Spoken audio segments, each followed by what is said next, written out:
The one day, she badges into your office again.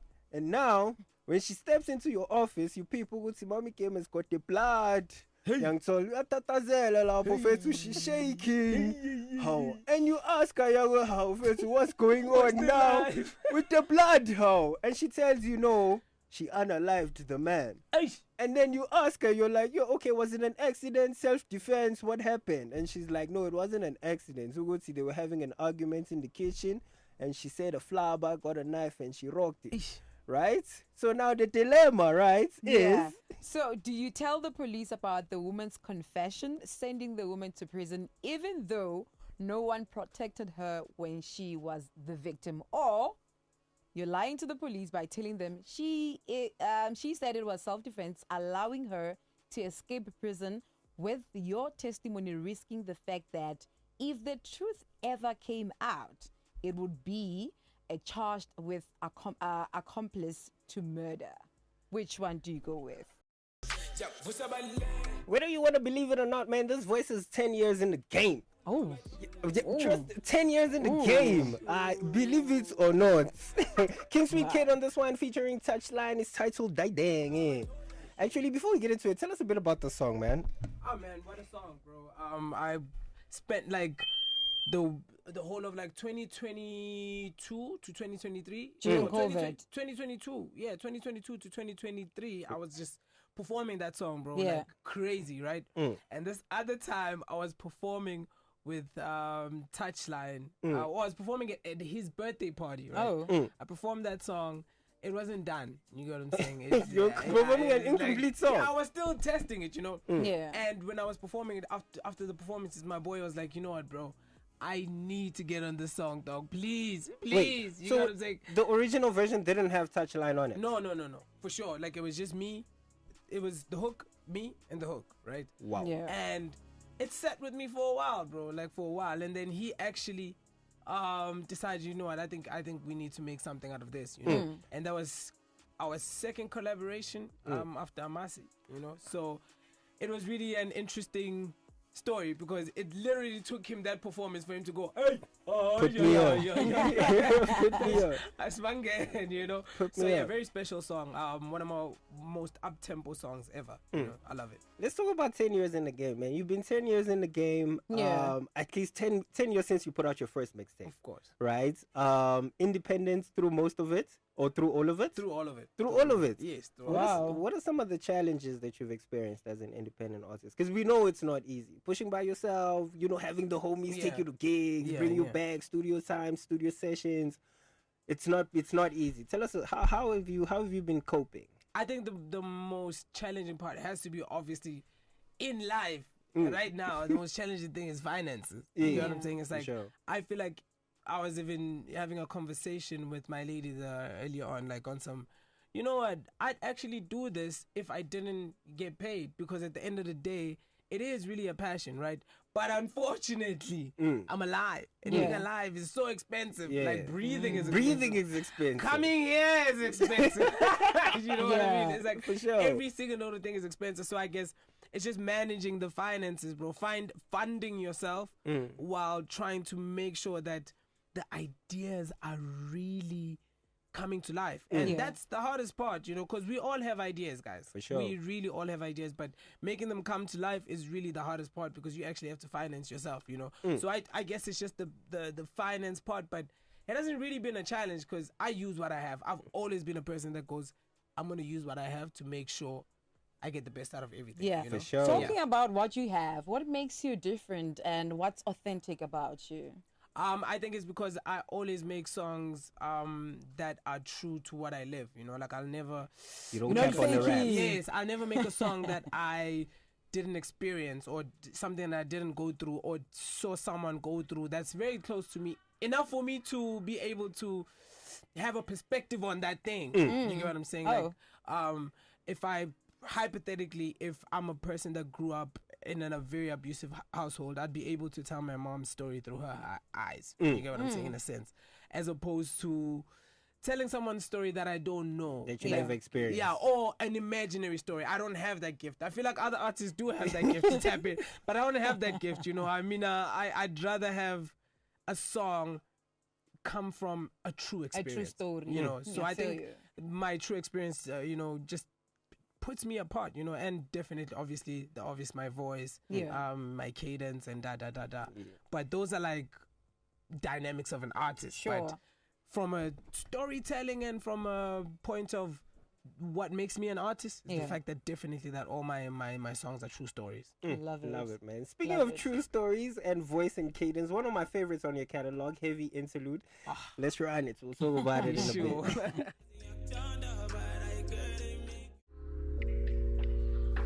We love to remind you right here on Cap City's #1 radio station that Shazam is your best friend. And this one, don't worry, it's not an exclusive. You can find it on on the DSPs, man. 20 minutes before the top of the hour, we're still hanging out with King SweetKid right here on 93.6. He's hanging out with the Fixers today, man. He's telling us a little bit more about his music, man. Heavy Interlude.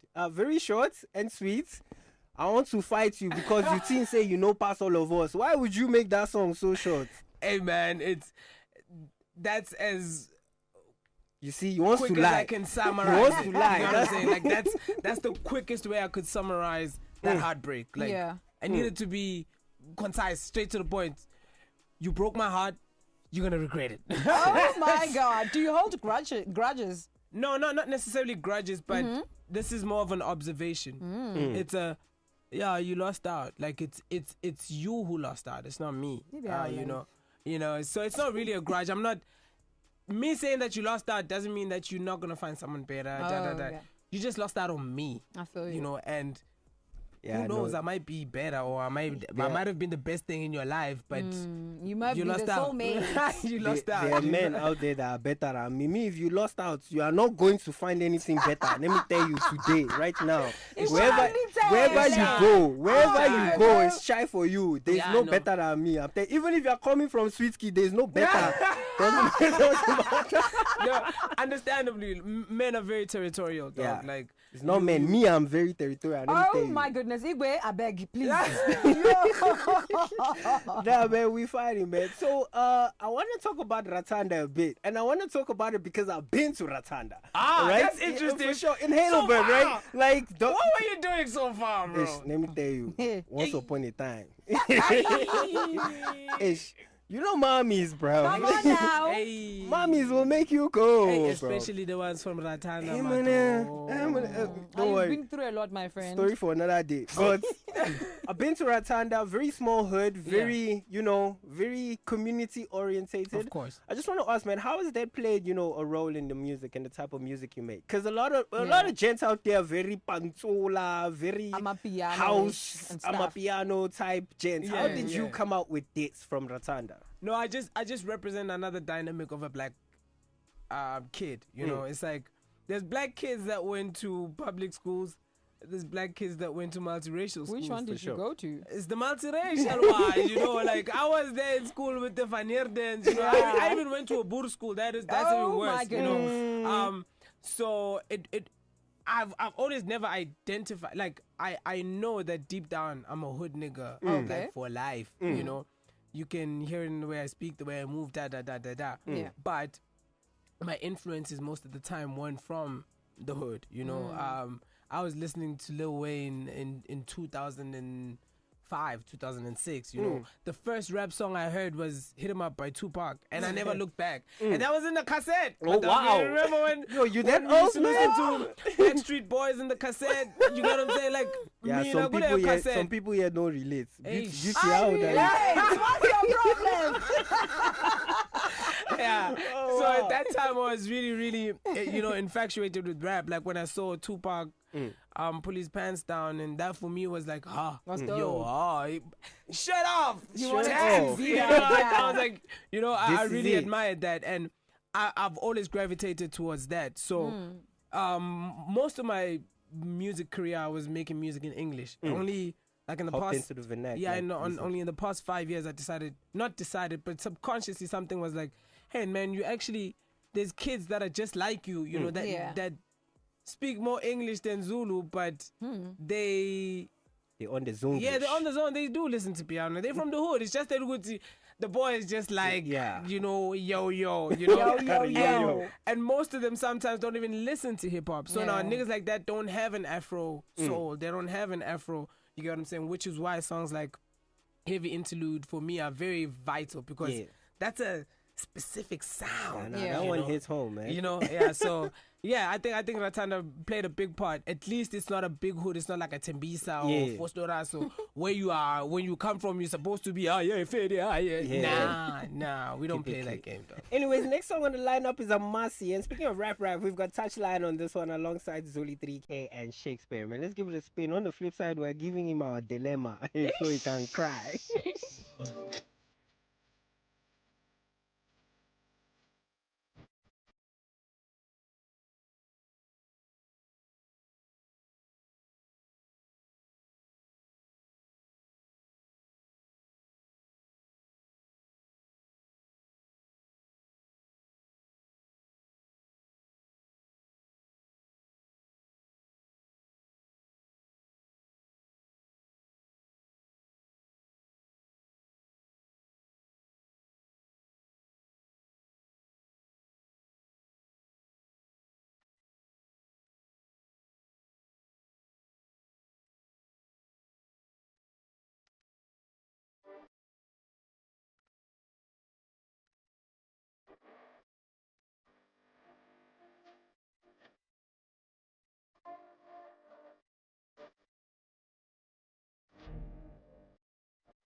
King SweetKid in the background. This one is titled Amasi. I've got so many questions about the title of this song, man. But I want to give you the dilemma.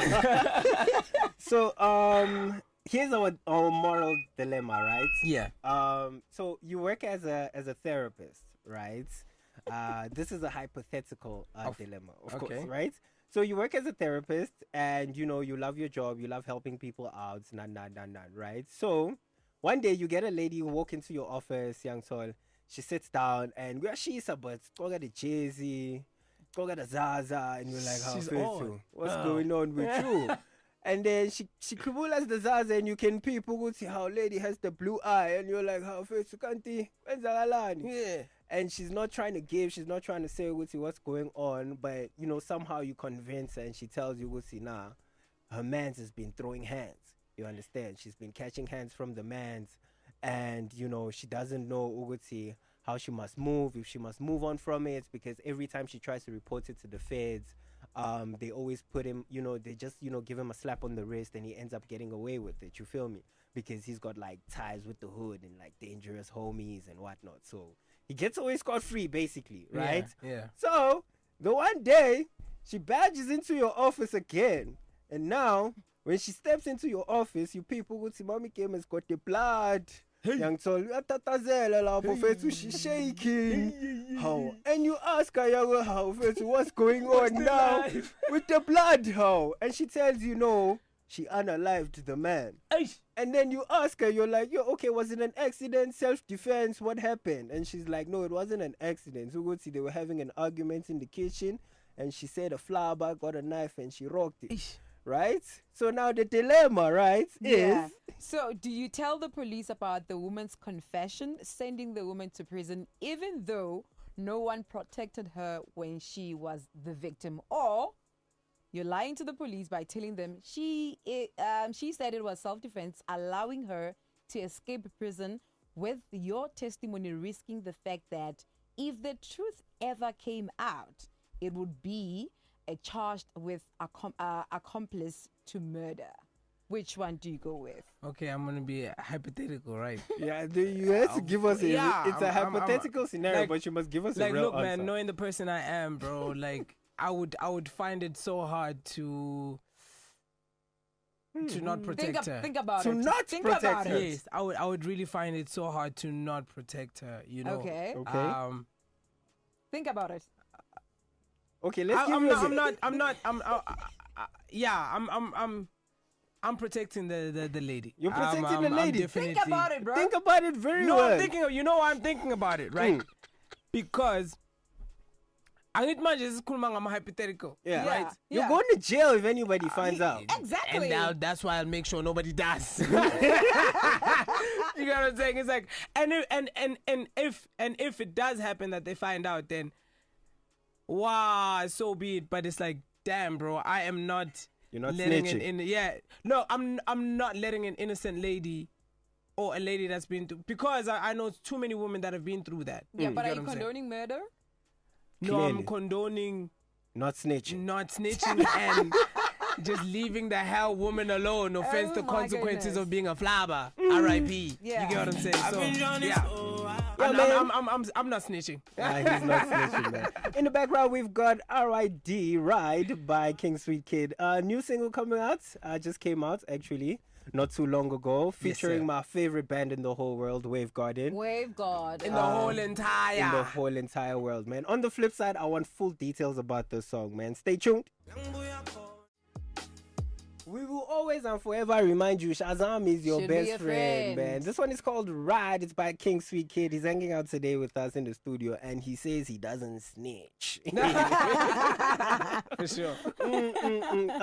So first, I want to know, how did you meet Wave Garden, man? Because that's too close to home, man. Very and Ratanda is like 2 hours apart. You feel me? So, hence my curiosity as to how that happened. I met Johnny through a writing camp. We were in Harties writing for Tapsi's album. Right? Oh. So he was there. He was producing, and Touchline had brought me there so that we can do.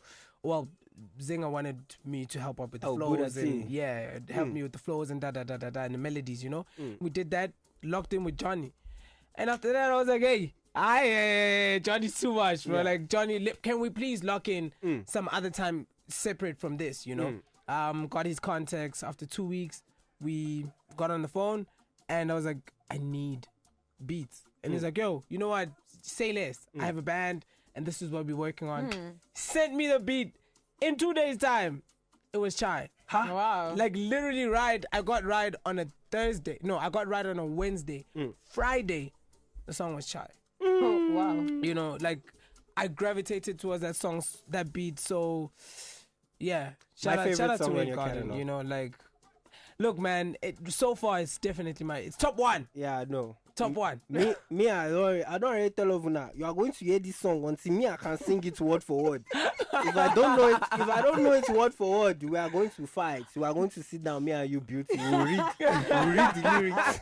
We'll read the lyrics on Spotify and sing. Let's do something. I want to learn it too. I want to see how fast you want to learn the lyrics. Come on, are you? No, I'm just saying. It's a challenge. It's not a challenge. Igwe. Anyways, man, shout out to you for coming out to the Tshwane FM studio, giving us a little taste of your catalog. No. Me, I have to encourage my listeners and my people, the fixers, go out there, stream this man's music. Absolutely. Thank you so much. Trust me, man, you're not gonna regret it. Like, I'm talking vibes for everything, man. Vibes before the party, during the party, after the party. Vibes for the bedroom. Valentine. Valentine today.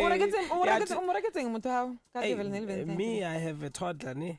I'm buying my toddler shoes now. Yeah, my toddler is eating the Valentine money now. So, yeah. Until he works.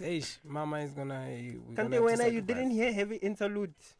The heartbroken man. No, I understand. I'm just asking because he mentioned his mommy in. No, I'm a happily married man. Oh wow! Congratulations. Yeah, I'm that guy. He's a gun boy. It's a wow. I'm a gun boy. Yeah, you see, so he don't finish Leave All of Us with the heartbreak songs. He went to go and marry. Also, I'm busy crying, eating tin roof, crying to his. I've been running for a while, playing all of us, man. But yeah, man, where can people find you if they're trying to book you, if they're trying to feature you, if they're trying to, just meet you, greet you? No, for sure. No, King SweetKid everywhere. I think on all the social handles, King SweetKid, and only on Facebook it's different. It's real King SweetKid because Hey, Baning. It's Facebook. Hey, Baning. No, I saw a sweet kid from Tanzania. I was like, yo, how? I was like, Abuti, how did you even come up with sweet kid in Tanzania? Like, you know, because how I came up with that name was very stupid. I came up with the name because of wrestling, right? Remember 2006 when PlayStation 2 came out, wrestling, and you could actually do a character, right? Yeah. So the character was the kid. Yeah. So I just added sweet. Oh. Tense. Nice. Now, man, go out there, stream its music. Trust me, you're not gonna regret it, man. Keep it locked to Cap City's #1 radio station. On the flip side, we have Amebo for you, and we're getting into our dilemma, so don't go anywhere. If not, Beauty, what we go do? Lightning Inside your car.